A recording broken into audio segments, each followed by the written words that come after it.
Donc bonjour à tous, bienvenue dans cette vidéo, une nouvelle vidéo où je vais parler des thèmes d'actualité. Je vais traiter ça en 5 petits points, d'accord? 5 petits points très très très rapides. Vous m'avez envoyé des messages. Comme d'habitude, je prends ce qui revient le plus, hein. Voilà. J'essaye d'éviter de prendre des messages isolés. Je prends souvent, lorsque vous avez une répétition de mails ou d'SMS qui vont dans le même sens. Donc c'est pour ça que j'ai pris le thème de la vidéo d'aujourd'hui, les marchés agricoles, quelles solutions pour demain?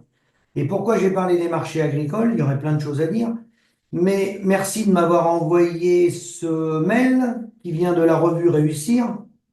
Ça continue et je le regrette, parce que je me répète chaque année, on est en 2025 et tous les ans, ça continue, hein, et il continue de laver le cerveau des paysans, des petits soldats, et ce qui est plus grave, c'est des jeunes et des moins jeunes, et surtout des étudiants qui sont pour demain les futurs talents pour l'agriculture, on leur bourre le crâne de mensonges, c'est surtout ça qui est embêtant. Donc le premier thème, ça va aller vite, vous allez voir. Broutard et jeunes bovins, les prix de marché dépassent les nouveaux prix de revient. Le prix des vaches jeunes bovins et broutards continue de progresser. Pour les deux dernières catégories, il dépasse les coûts de revient qui viennent d'être publiés concernant le second semestre 2024. Jeunes bovins broutards affiche des prix de marché, coûts de production, comparaison des prix de revient. Donc, les prix à la hausse, c'est signé Monsieur Patrick Bénézy, d'accord?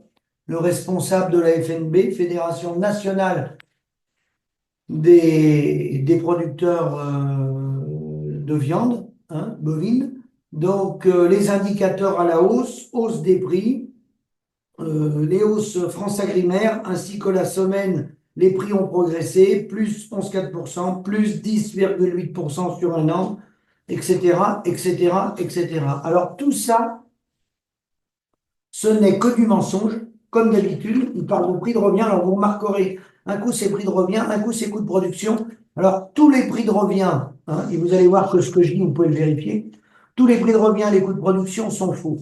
Pour une raison simple, moi, je vais vous dire, c'est que déjà, quand il y a eu des grandes manifestations, il y en a eu souvent, hein, mais avant la maladie de la vache folle en viande bovine, il y avait eu des cellules de crise qui avaient émergé, même un petit peu à côté du syndicat à l'époque, mais ça avait été récupéré par la FNSEA dans les débuts et après, et était issu de ça la fameuse prime vache allaitante.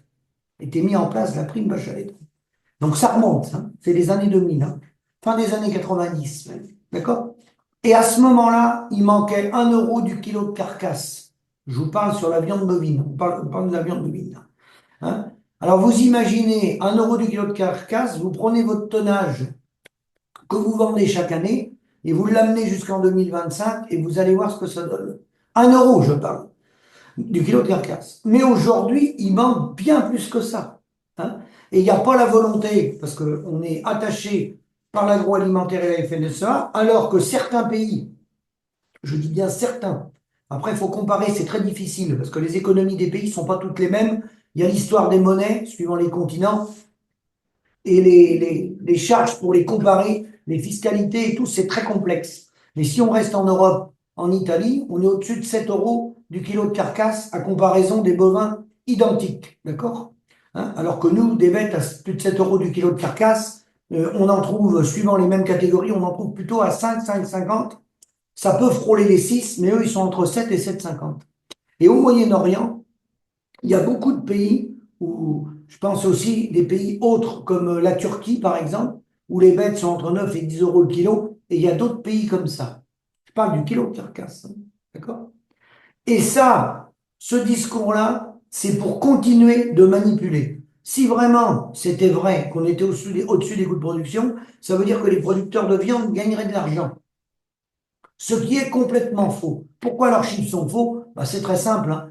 Il n'y a pas l'assurance remplacement, il n'y a pas l'assurance l'homme-clé, ce n'est pas avec amortissement, ce n'est pas avec amortissement bâtiment ni matériel, amortissement, je parle bâtiment neuf toujours, hein, avec renouvellement. On peut mettre un renouvellement de 20 ans si vous voulez, ou 25 ans sur un bâtiment, comme vous voulez. Vous pouvez le mettre sur 30 ans si vous voulez, hein. Et puis le matériel, bien sûr, sur 7 ans. Et puis vous allez voir que c'est qu'un torchon de mensonges. Et ça, c'est grave Parce qu'on plante des jeunes, on sait que c'est une catastrophe, ça s'aggrave l'agriculture, il n'y a plus de trésorerie et ils continuent. Le problème, si vous voulez, c'est que les gens ne sont pas informés que c'est un tissu de mensonges au service de l'industrie agroalimentaire qui est en main dans la main avec la Fédération nationale bovine, comme la Fédération des fruits et légumes, que des producteurs de lait, etc., etc. Et mon deuxième mail que vous m'avez envoyé, inquiet pour leurs revenus, près de 50% des agriculteurs envisagent de produire de l'énergie, hein, où beaucoup pensent à arrêter leur exploitation. Alors vous voyez, produire de l'énergie. Alors l'énergie, c'est l'éolien, le photovoltaïque, l'agrivoltaïsme, la méthanisation, je ne pense pas en avoir oublié, hein. Ils veulent produire de l'énergie pour ramener un levier, pour ramener des revenus. Au départ, c'était les épouses qui allaient travailler à l'extérieur. Maintenant, on est rendu sur des leviers avec de l'énergie. Est-ce qu'il faut être contre les gars qui vont produire de l'énergie pour essayer de se sauver? Oui, on peut interdire tous les projets énergétiques, mais dans ce cas-là, il faut rémunérer les paysans à leur juste valeur, des prix à hauteur des coûts de production, comme dirait mon ami Denis, sauf que ça n'a jamais été mis en place. Comment on va pouvoir interdire des paysans de faire de l'énergie alors que d'autres ont le droit de faire de l'énergie? Et j'ai vu que maintenant, dans les nouveaux dispositifs, le gouvernement et certaines chambres d'agriculture veulent mettre des barèmes, des limites. Ils veulent limiter la grandeur de, par exemple, en photovoltaïque, en agrivoltaïsme. Ils veulent limiter les projets. Pourquoi pas? Pourquoi pas? Quand on rencontre les élus des communautés de communes ou des chambres d'agriculture, est-ce qu'on a mis une limite sur les mandats? Est-ce qu'on a mis une limite de cumul des mandats? Est-ce qu'on a mis une limite à l'indemnisation de leur mandat? Je ne crois pas. Quelqu'un qui va produire de l'énergie pour compenser les revenus agricoles qu'il n'a pas, il va être payé par Enedis, par exemple, d'accord? Par le réseau. Un élu, il est payé par qui? Par nous, par nos impôts. Il a été chercher un levier, il a un complément de revenu, il est élu, alors, quel que soit le poste qu'il soit élu à l'ODE, à la MSA, à la Comcom, dans sa commune, au département, à la région, peu importe. Et bon, il est payé par nos impôts. D'accord? Là, les gens qui vont faire de l'énergie, ils sont payés principalement par Enedis ou Total Énergie, suivant les contrats que vous avez, ou autres fournisseurs. Lequel pose le plus de problèmes? Ceux qui vont être payés par les énergies renouvelables ou ceux qui sont payés par nos impôts? Je vous laisse la réponse, c'était juste une remarque. Et tout ça pour vous dire que, comme on le dit souvent avec nos collègues du SAMU, si les gens vivaient dignement, je suis pas sûr qu'il existerait des méthaniseurs en France. J'en suis pas sûr. Hein. Et beaucoup d'autres projets peut-être n'existeraient pas, à moins que c'est quand c'est des volontés gouvernementales. Ça, évidemment. Qui mettent des parcs éoliens. Ça, si c'est une volonté gouvernementale, ça passe au-dessus de la tête du monde agricole. Petit sujet numéro 3, c'était pour vous préciser que les dernières données, on est environ à plus 0,5 milliards d'excédents, alors qu'à une époque, on était au-dessus d'Airbus, les excédents agricoles. Hein, les derniers chiffres connus, hein. On exporte pour 63,4 milliards d'euros et on importe pour 57,7 milliards. Vous vous rendez compte? Hein? Sachant que le chiffre d'affaires de la ferme France, il augmente parce qu'il y a eu une augmentation par rapport à certaines années du prix des céréales, du prix de la viande bovine et du prix du lait. J'ai bien dit une augmentation en prix. Mais ça n'a rien à voir avec la marge, contrairement à ce qui peut être raconté. Ce n'est pas parce que vous allez vendre un produit plus cher que vous allez faire plus de marge. Il faut comparer toutes les charges autour. C'est parler pour rien dire, ça. Alors, quelles sont les solutions? J'arrive à 4. Hein, la quatrième chose que j'avais à vous dire, et puis la petite 5 pour la conclusion.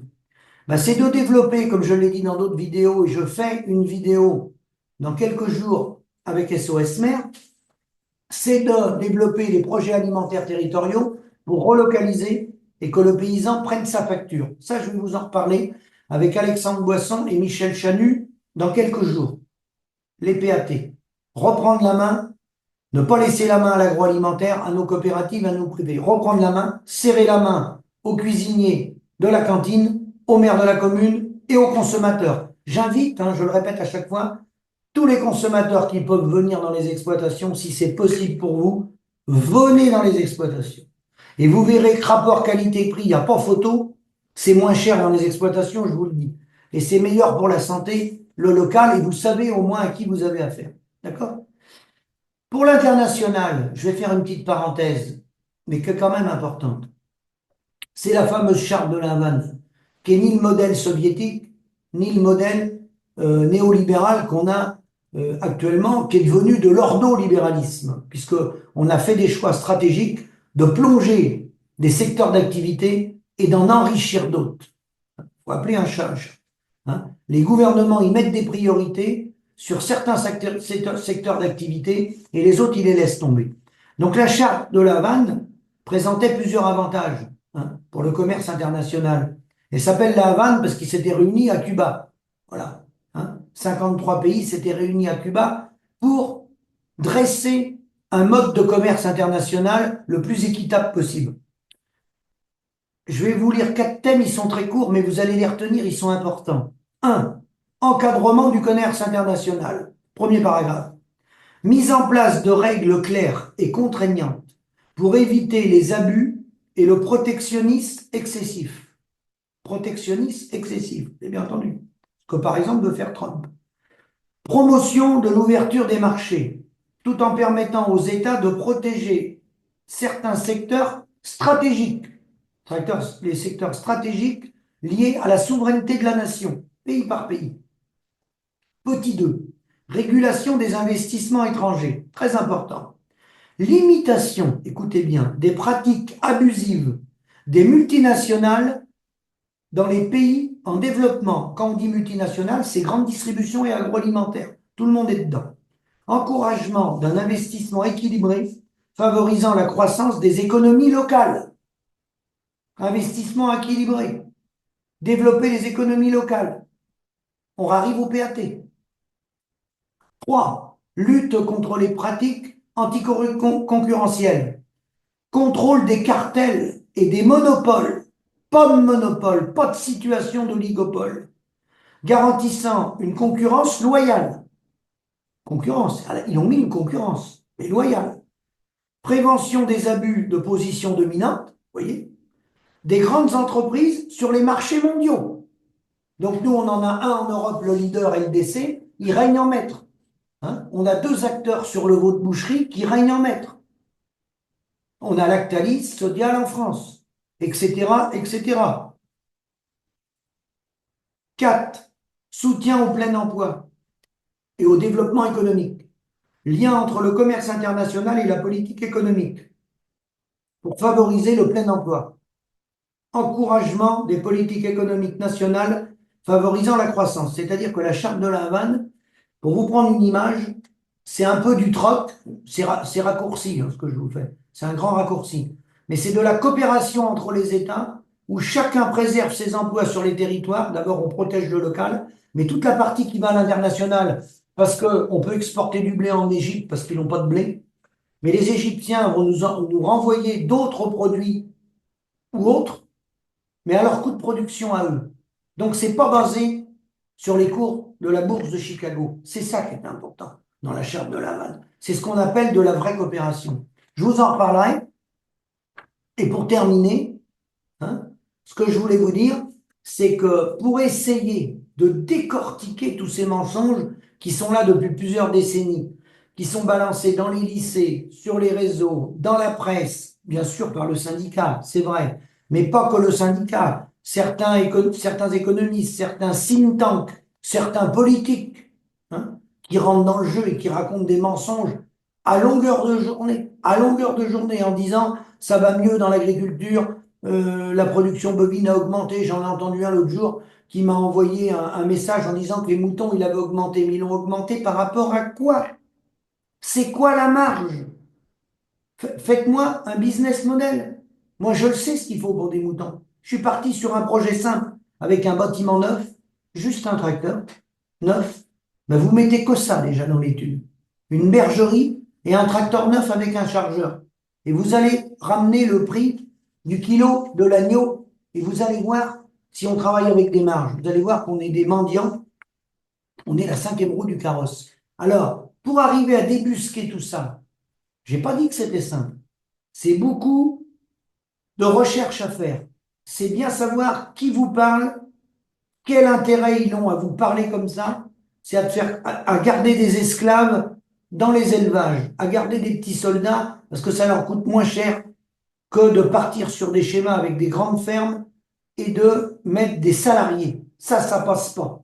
Ni d'un point de vue technique, ni d'un point de vue économique. Parce qu'il faut que ça soit toujours les mêmes personnes. L'élevage, vous savez ce que c'est très complexe. Et quant aux maraîchers, toutes ces productions-là, c'est pareil. Hein. C'est une passion. Hein. Voilà, c'est l'affect qui fait que les agriculteurs s'attachent à ce métier-là. C'est la passion. C'est ça qui nous conditionne à continuer à faire ce métier-là. Mais en aucun cas la rentabilité. Alors, pour appréhender tout ça, il faut s'instruire, il faut lire, il faut aller chercher des informations. C'est beaucoup de travail, il faut la connaissance. Il faut ensuite comprendre les éléments de langage qu'on a pu aller chercher. Il faut les comparer, il faut avoir des analyses contradictoires. Et après, il faut faire une analyse globale. Et il faut mettre en parallèle la thèse et l'antithèse. Et comparer ce qu'on a pu voir dans différentes revues. Idem avec les comparaisons à l'étranger. Regardez ce qui se dit à l'étranger. Regardez les communiqués des politiques, des think tanks, des syndicats. Mais moi, je m'intéresse plus, je les regarde, mais je fais des lectures en travers. Moi, je me concentre plus sur les économistes. Voilà.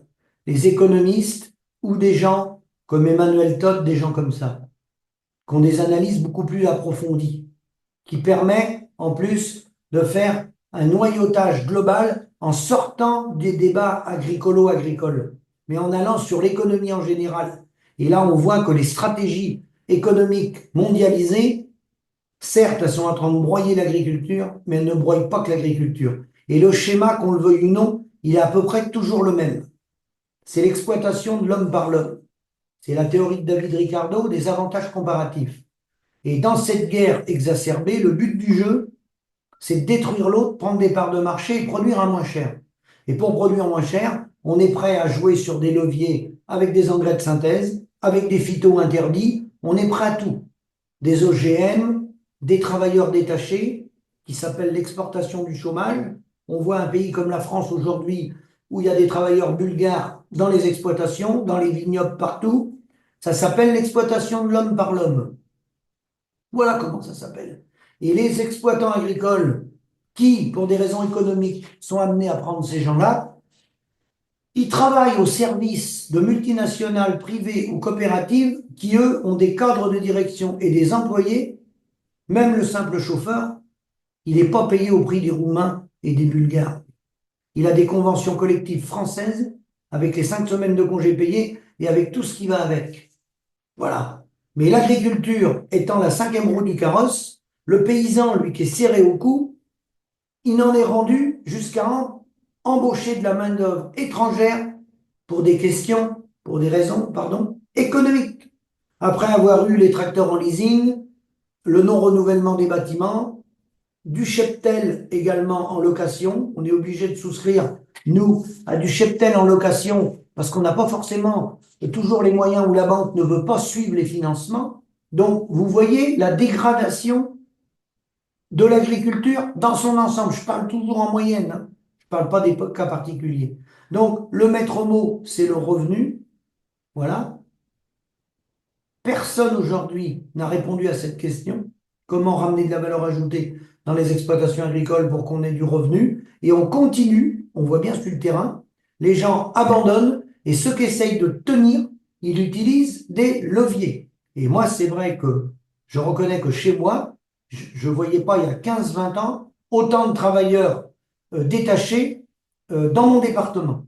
Donc, c'est bien un signe qu'on est dans une grande guerre économique, très grande guerre économique, et on n'en voit pas le bout. Et j'ai peur que ça se termine très très mal, parce que c'est la fin des paysans, mais ça va pas être que la fin des paysans. Ça va être la fin de tout le réseau qui tourne autour des paysans et des gens qui travaillent très dur autour des paysans. Je pense notamment aux entrepreneurs agricoles, et il y en a beaucoup d'autres, qui travaillent très dur, qui ont investi, qui ont pris des risques, et qui malheureusement, voyant les filières agricoles s'effondrer, bah, vont s'effondrer en même temps que les paysans. Parce que si les paysans ne gagnent pas d'argent, bah, bien entendu, les gens qui les entourent, les fournisseurs, ils vont pas leur faire crédit pendant 10 ans. À un moment donné, ça va s'arrêter. Si on ne revient pas sur une répartition de la valeur ajoutée, on s'en va vers la perte de l'arme alimentaire. La France est un pays, la France et l'Europe, hein, va s'appauvrir. Voilà, voilà la conclusion. Je vous remercie et à bientôt.